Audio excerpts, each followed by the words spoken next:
Dear students, अस्सलाम वालेकुम रहमतुल्लाहि व बरकातहू। वेक्टर्स में लास्ट टाइम देखा कि हमने जो वेक्टर्स में कंप्लीट किया था वो टॉपिक्स जो लास्ट टाइम हमने किए थे वेक्टर्स में। तो आपको पता होगा लास्ट टाइम जो वेक्टर्स में हमने किया multiplication of A vector by scalar, components of A vector हमने किया। तो अगर दो वेक्टर्स हमारे पास कंपोनेंट फॉर्म में है उनको सम कैसे करते हैं या हमने डिफरेंस कैसे करते हैं, multiplication of vector in component form by scalar. तो हमने लास्ट टाइम किया था वेक्टर ज्वाइनिंग टू पॉइंट्स, तो वो भी हमने किया। तो वेक्टर ज्वाइनिंग टू पॉइंट्स के बाद हमने कुछ एग्जांपल्स भी की थी, क्वेश्चंस भी किए थे। तो मेरा जो आज का टॉपिक है वो है यहाँ पर, दैट इज सेक्शन फार्मूला। तो आज जो टॉपिक मेरे पास है वो है सेक्शन फार्मूला। जैसे कि आपको पता है, आपने तो सेक्शन फार्मूला के बारे में पढ़ा है कोऑर्डिनेट ज्योमेट्री में। तो कोऑर्डिनेट ज्योमेट्री में पढ़ते हैं आप, अगर हमारे पास कोई पॉइंट P है, इसके कोऑर्डिनेट्स है x1 y1, यहाँ पर कोई पॉइंट Q है, उसके कोऑर्डिनेट्स है x2 y2। Suppose R divides this PQ in the ratio L:m, then the coordinates of R Lx2 plus Mx1 divided by L plus M। Similarly y coordinate हम निकालते हैं। तो ये कोऑर्डिनेट ज्योमेट्री में हम पढ़ते हैं यहाँ पर section formula, coordinates of A point which divides a line segment in the ratio m:n internally or other externally, उसके लिए भी हम करते हैं। तो सेक्शन फार्मूला में हमारे पास क्या है, यहाँ वेक्टर्स में अगर हमारे पास दो पॉइंट्स है इन स्पेस में दो पॉइंट्स है, ये x O y and z।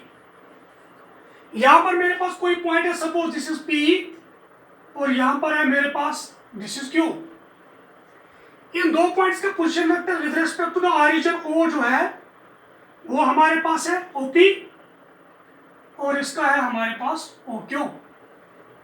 तो अगर इस P पॉइंट का पोजीशन वेक्टर यहाँ पर A वेक्टर है, इसका है B वेक्टर, अगर इस PQ को एक वेक्टर यहाँ पर ज्वाइन करेगा P और Q को, वो है PQ वेक्टर। तो इस पे कोई पॉइंट यहाँ पर है R, ये R डिवाइड करता है this in the ratio m:n या n:m, आपकी मर्जी है क्या, divides PQ vector in the ratio m:n, then the position vector of point R। Point R का पोजीशन वेक्टर क्या होगा वो मुझे निकालना है। सो कोऑर्डिनेट ज्योमेट्री में जो हमारे पास वहां पर जहाँ कोऑर्डिनेट ज्योमेट्री थी उसमें करते थे हम, जो ये पॉइंट जिसको किसी लाइन सेगमेंट को रेशो में डिवाइड करते इसकी कोऑर्डिनेट्स हम निकालते थे। इस P और K के कोऑर्डिनेट्स भी यहाँ पर गिवन थे। तो वेक्टर्स में सेक्शन फार्मूला हमारे पास है, अगर मेरे पास दो पॉइंट्स है P and Q in space having position vectors A and B respectively, also R is any point this dividing PQ in the ratio m:n। तो अगर इस R पॉइंट का पोजीशन वेक्टर जो है वो हमारे पास है R वेक्टर, तो ये चीज है। तो R का पोजीशन वेक्टर है हमारे पास R वेक्टर, तो ये मुझे ये R वेक्टर निकालना है। इस पॉइंट R का R वेक्टर जो पोजीशन वेक्टर है ये किसके बराबर है, in the form of A and B। तो suppose this R divides this PQ in the ratio m:n internally, अगर ये इंटरनली करेगा तब R वेक्टर हम निकालेंगे, फिर अगर एक्सटर्नली करेगा तो R वेक्टर निकालेंगे। अगर मिड पॉइंट होगा ये R तो अब भी हम निकालेंगे R वेक्टर क्या है।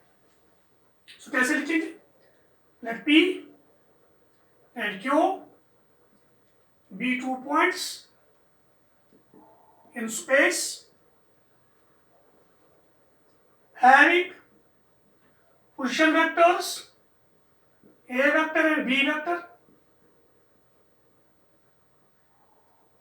respectively। तो ये चीज है। also with respect to origin O, also let capital R be a point divides PQ vector in the ratio m:n। तो ब्रैकेट में लिखेंगे क्या, इंटरनली या externally, and let R vector position vector with respect to the origin O. ये इसका position vector है. Then तो case first में क्या आएगा, इफ अगर capital R divides P Q vector in the ratio m/n internally, अगर इसने इसको इंटरनली डिवाइड किया है तब क्या होगा, देन तो यह पी क्यू वेक्टर, तो यहां पर बनेगा पी आर वेक्टर भी एक, तो हमारे पास क्या आएगा, then R Q vector by P R vector. तो एक वेक्टर मेरे पास है आर क्यू वेक्टर, और दूसरा वेक्टर मेरे पास है P R vector, P R. तो ये रेशो क्या है, m by m by cross multiplication m times R Q vector m times P R vector. तो ये मेरे पास आएगा.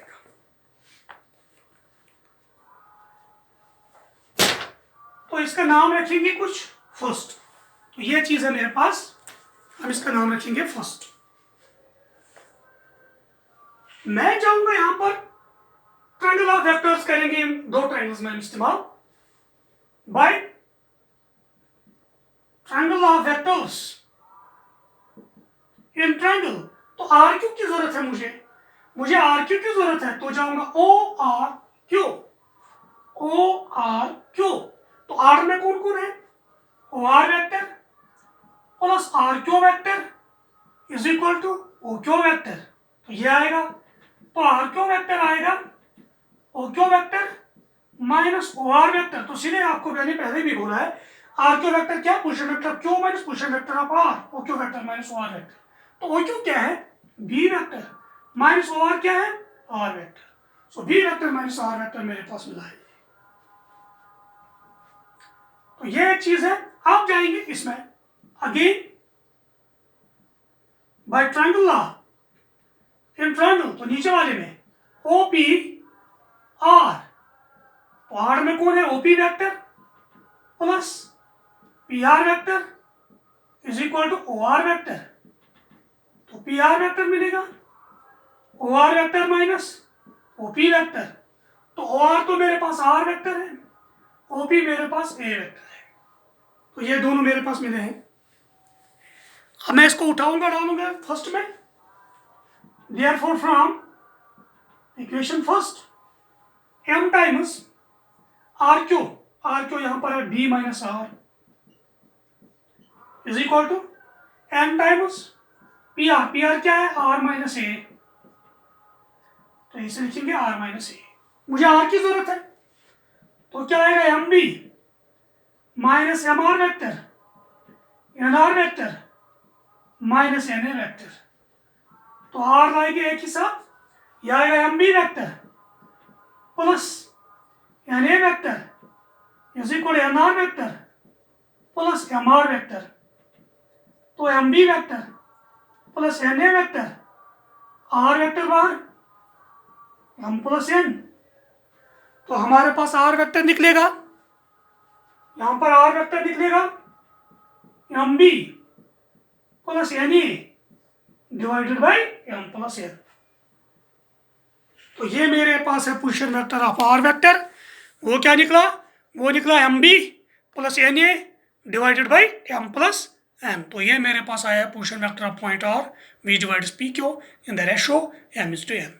जो एम इज टू एन में डिवाइड करेगा रेशो में इंटरनली, अगर इसे डिवाइड किया है तो आपको याद रखना है, जो यहाँ पर पॉइंट है आर, इसका पोजीशन वेक्टर क्या निकला इंटरनली जब होगा, M B plus N A divided by M plus N. तो ये मेरे पास आएगा. तो सिंपली हमने क्या किया है, तो मेरे पास पी और क्यू दो पॉइंट्स हमारे पास थे, इनके पोजीशन वेक्टर्स थे A and B respectively with respect to the origin O. R एक पॉइंट है, डिवाइड करता है P Q in the ratio M is to N internally. इसका पोजीशन वेक्टर मैंने आर लिया है, तो मुझे आर वेक्टर निकालना था, ये क्या है.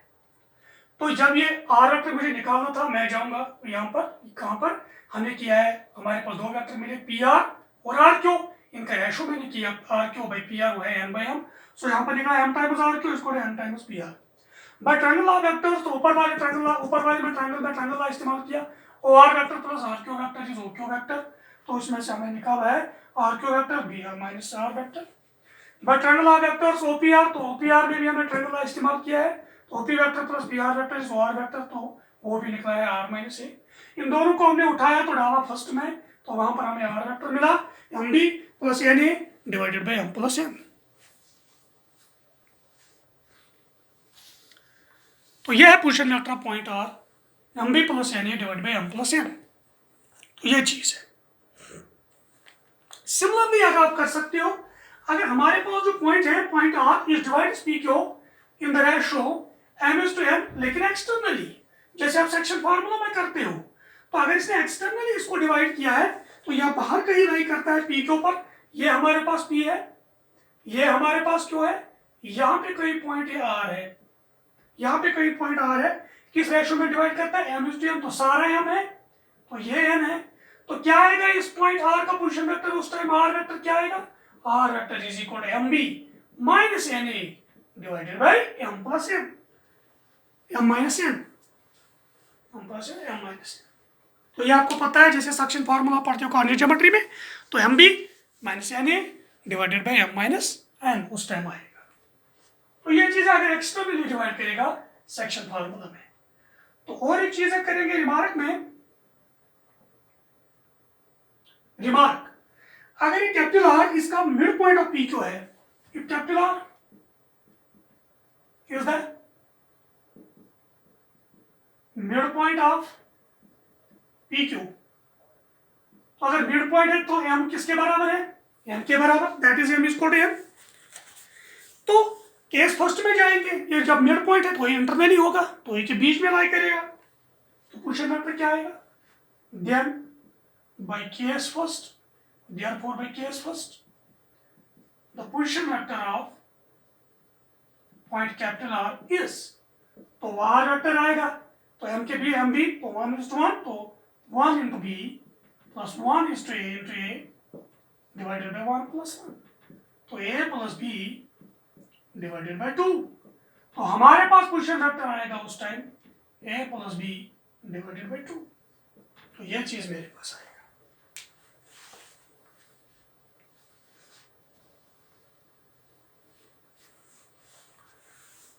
सो मिड पॉइंट जो अगर आर होगा हमारे पास, उसके पोजीशन वेक्टर क्या होगा, position vector of P plus position vector of Q divided by 2, A plus B divided by 2।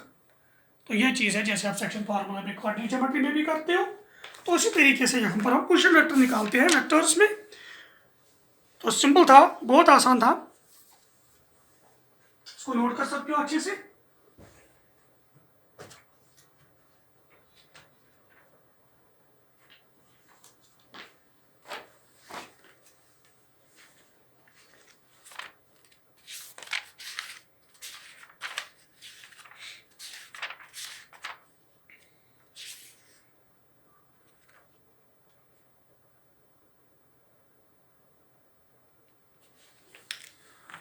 तो कुछ क्वेश्चंस भी हमने किए थे, तो और क्वेश्चंस हम यहाँ पर करेंगे अब इस पे, तो आप देख सकते हो।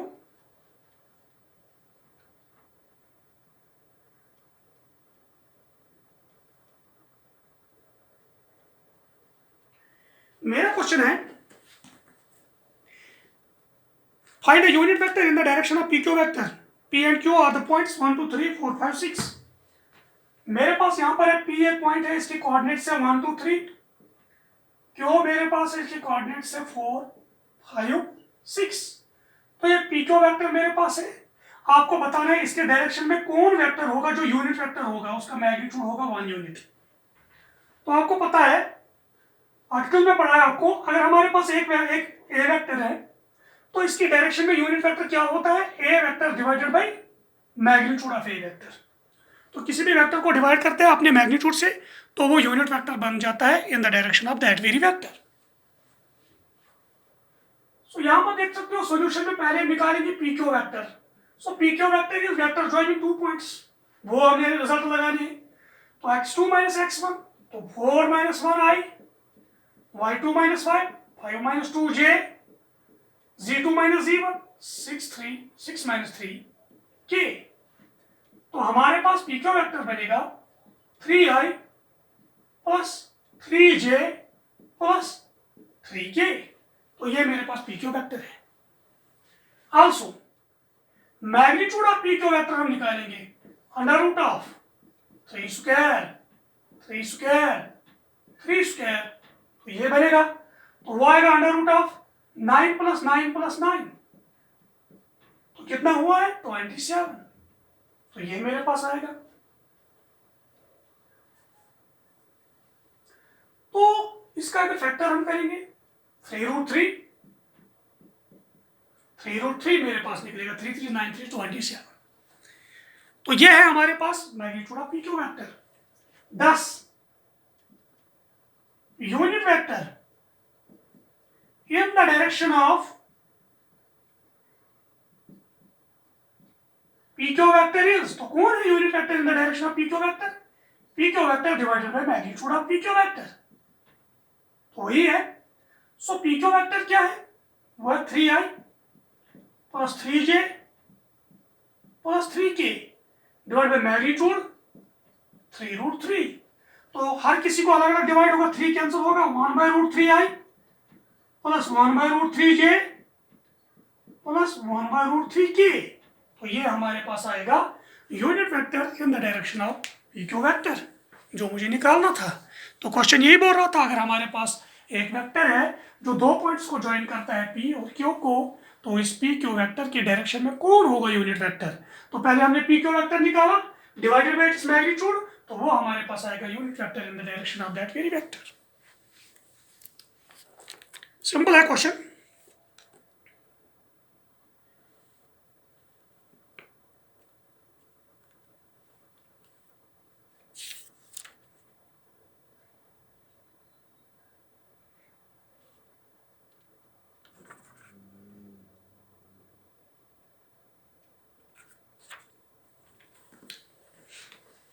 तो अगले क्वेश्चन की तरफ आएंगे आप।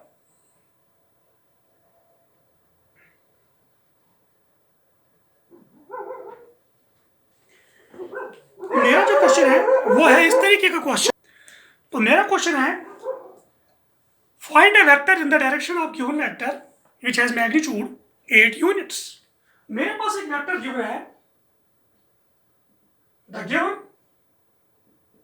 वेक्टर इज, तो मेरे पास वेक्टर कौन है 5i minus j plus 2k, 5i minus j plus 2k, ये मेरे पास एक वेक्टर है। आपको बताना है इसके डायरेक्शन में कौन सा वेक्टर वो है जिसका मैग्नीट्यूड 5 यूनिट्स है, जिसका मैग्नीट्यूड 8 यूनिट्स है, तो ये आपको बताना है मैग्नीट्यूड। हम लिखेंगे suppose the required vector is, तो वो वेक्टर जो है वो है कौन R vector is lambda times 5i minus j plus 2k, तो ये मैंने बताया ये वो वेक्टर है, और lambda is any real positive number, lambda is any positive real number. तो मैंने बोला ये वो वेक्टर है जिसकी डायरेक्शन यही है, तो मैग्नीट्यूड है 8 यूनिट्स। जब डायरेक्शन यही है तो यही आएगा आई जे के, ये तो यही आएगा, तो मैग्नीट्यूड ही डिफरेंट है। बट आपको पता है क्वेश्चन बोल रहा है इसका मैग्नीट्यूड वो क्या है, वो है 8 यूनिट्स। तो दैट मीन्स जब इसका मैग्नीट्यूड हम निकालेंगे पहले इस वेक्टर को क्या लिखेंगे 5 lambda I minus lambda J plus 2 lambda K. तो जब magnitude of R is equal 8, तो under root of 5 lambda square plus minus lambda square plus 2 lambda square is equal to 8, squaring both sides 25 lambda square plus lambda square 4 lambda square is equal to 64, तो ये मेरे पास आएगा। तो इसको solve करेंगे थोड़ा, तो ये क्या निकलेगा हमारे पास लैम्डा स्क्वायर किसके बराबर निकलेगा, ये लैम्डा क्या निकलेगा 25 प्लस 1 इज 26, 26 प्लस 4 कितना होता है 30, तो 30 lambda square is equal to 64, lambda square is 64 divided by 30, तो लैम्डा क्या निकलेगा अंडर रूट 64, वो क्या होता है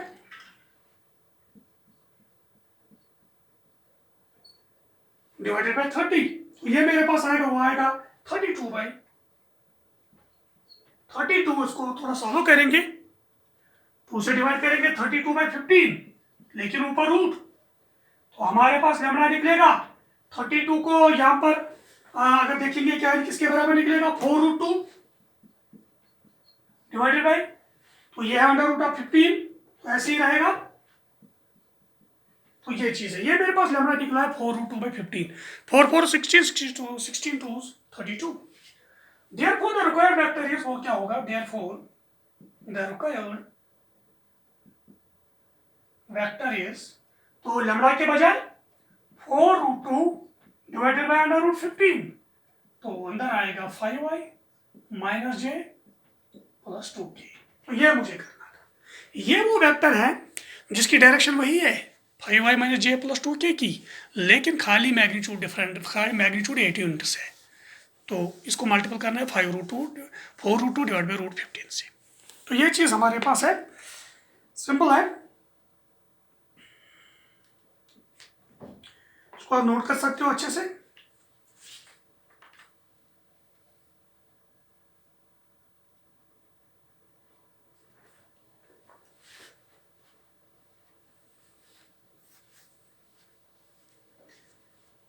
तो मेरा जो नेक्स्ट क्वेश्चन है, अब हम नेक्स्ट क्वेश्चन की तरफ जाएंगे।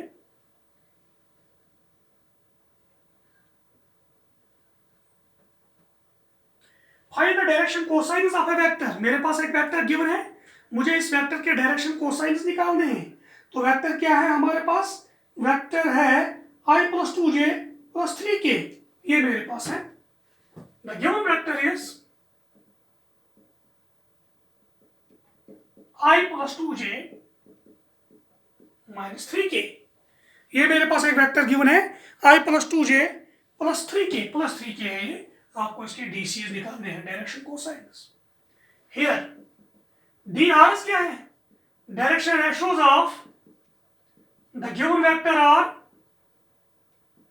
तो क्या है drs, इसका कोएफिशिएंट 1 2 3, तो ये है drs, direction ratios. Therefore direction cosines of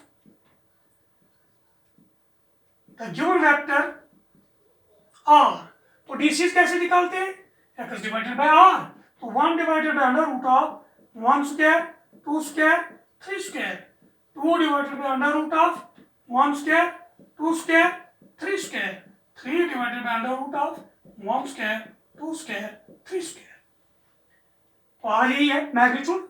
so that is 1 divided bye √1 + 4 5 5 + 9, तो कितना निकला है 14। तो ये हमारे पास आएगा 2 डिवाइड बाई √14, तो ये आएगा 3 डिवाइडेड बाई √14, तो ये हमारे पास है DCs, direction cosines of A vector. तो आपको पता है, जैसे आपने पढ़ा है कि अगर हमारे पास एक वेक्टर कंपोनेंट फॉर्म में गिवन होगा, तो i का कोएफिशिएंट व j का कोएफिशिएंट k कैप का कोएफिशिएंट जो हम उनको drs बोलते हैं, डायरेक्शन रेशियोज बोलते हैं। तो यहाँ पर डीसीज कैसे निकालते हैं, x divided by r, r होता है मैग्नीट्यूड इसका, तो y divided by r, z divided by r।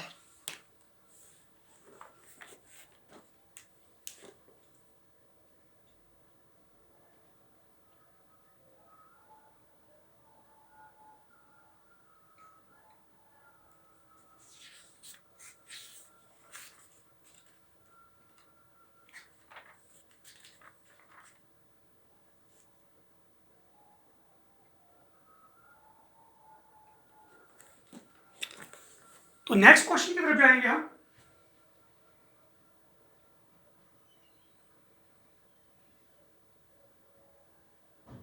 आपको बताना है हमारे पास एक वेक्टर गिवन है i + j + k, ये equally inclined with the coordinate axis.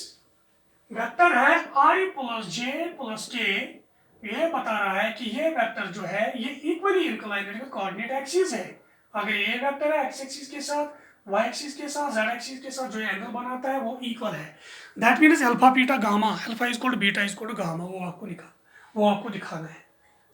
तो आपको बताना है ये वेक्टर जो है इक्वल एंगल बनाता है x एक्सिस के साथ, वो कैसे करेंगे वो आप देखो यहाँ पर कैसे हम करेंगे। हम पहले करेंगे काम, यहाँ पर डायरेक्शन कोसाइन्स हम निकालेंगे, ठीक है, cos alpha cos beta cos gamma. तो वेक्टर है आई प्लस जे प्लस के। हियर इसका मैग्नीट्यूड क्या है, या सीधे बोल सकते हैं हम, अगर ये वेक्टर गिवन है हम इसका नाम कुछ रखेंगे, suppose R vector, let R vector is I plus J plus K. इसका मैग्नीट्यूड क्या निकलेगा, under root of 1 square plus 1 square plus 1 square, that is root 3। तो ये है हमारे पास मैग्नीट्यूड इसका। Let alpha comma beta and gamma be the angles formed by R vector with OX, OY and OZ respectively। तो ये इसके साथ 3 एंगल इसने बनाए। देन हम निकालेंगे इसका डायरेक्शन को, साइन निकालेंगे हम, cos alpha cos beta cos gamma, वो भी हम निकाल सकते हैं। Then DC direction cosine of R vector R. तो डायरेक्शन कोसाइन कैसे करते हैं, इसका coefficient 1 divided by magnitude root 3, 1 divided by root 3, 1 divided by root 3, यह डीसी। एंड cos अल्फा जो पहला डायरेक्शन कोसाइन वो निकलेगा रूट 3, cos बीटा भी वो भी दूसरा है 1 बाय रूट 3, cos गामा वो तीसरा वो भी है 1 by root 3। This implies alpha is equal to cos inverse 1 by root 3, beta is equal to cos inverse 1 by root 3 and gamma is equal to cos inverse 1 divided by root 3. So this implies alpha is equal to beta is equal to gamma, तीनों angle equal है। thus तो r vector जो हमारे पास है, thus the given vector is equally inclined with the coordinate axis। तो ये equal angle बनाता है कोऑर्डिनेट एक्सिस के साथ, तो ये इक्वली इंक्लाइनड है। तो यही करना था हमें, सिंपल था क्वेश्चन।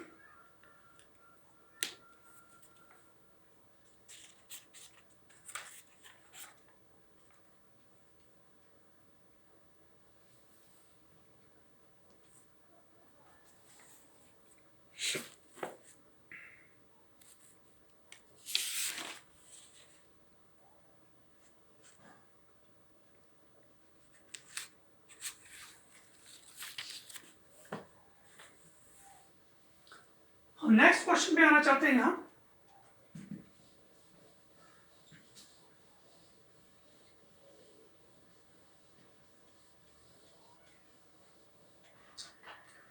तो नेक्स्ट क्वेश्चन मेरे पास है,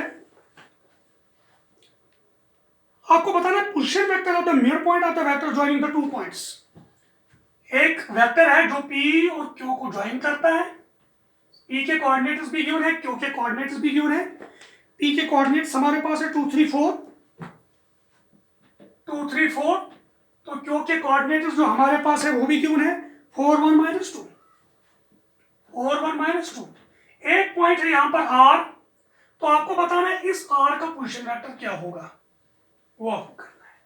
सेक्शन फॉर्मूला आपने पढ़ी, अगर इस पॉइंट का पोजीशन वेक्टर A वेक्टर है, इसका पोजीशन वेक्टर B वेक्टर है, तो मिड पॉइंट का पोजीशन वेक्टर क्या होगा, A + B डिवाइडेड बाय 2। तो पहले हमें इस पॉइंट P का पोजीशन वेक्टर निकालना है, पॉइंट Q का पोजीशन वेक्टर निकालना है। Here position vector of point P, तो P का पोजीशन वेक्टर क्या होगा, 2i 3j 4k। Position vector of point Q, तो Q का position vector 4i + j - 2k, ai bj ck। तो अब R अगर इसका मिड पॉइंट है, also if capital R is the midpoint of PQ vector, then the position vector of point R is, तो क्या है पोजीशन वेक्टर, वो क्या होता है, position vector of P plus position vector of Q divided by 2।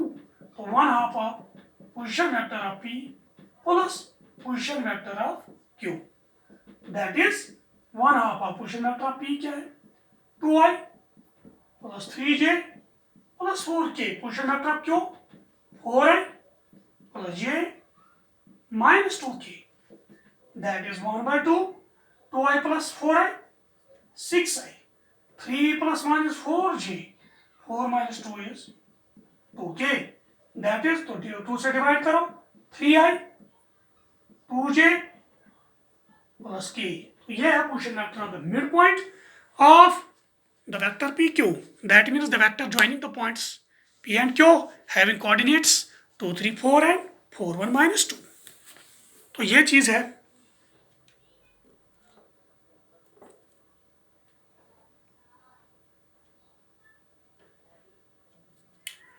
तो ये आपने सीखा है यहाँ पर कि कैसे हम क्वेश्चंस करते हैं, कैसे हम सेक्शन फार्मूला को इस्तेमाल करते हैं। मिड पॉइंट को मैंने यहाँ पर इस्तेमाल किया है। तो बाकी में आपने देखा कि किस तरीके से हमने क्वेश्चन को सॉल्व किया है बाय यूजिंग डिफरेंट टॉपिक, जो हमने टॉपिक्स पढ़े थे, जो आर्टिकल्स पढ़े थे। तो इस तरीके से अब आप इस्तेमाल कर सकते हो या सोल्यूशन निकाल सकते हो। तो इंशाल्लाह नेक्स्ट टाइम जो नया टॉपिक आपके पास होगा वो से इससे आगे होगा। फिलहाल तो हमने एक्सरसाइज यहाँ पर वो भी कंप्लीट किया, हम यहाँ पर जो हमने टॉपिक्स पढ़े थे। तो इंशाल्लाह नेक्स्ट टाइम आपके साथ नया टॉपिक होंगे। तब तक के लिए थैंक यू वेरी मच।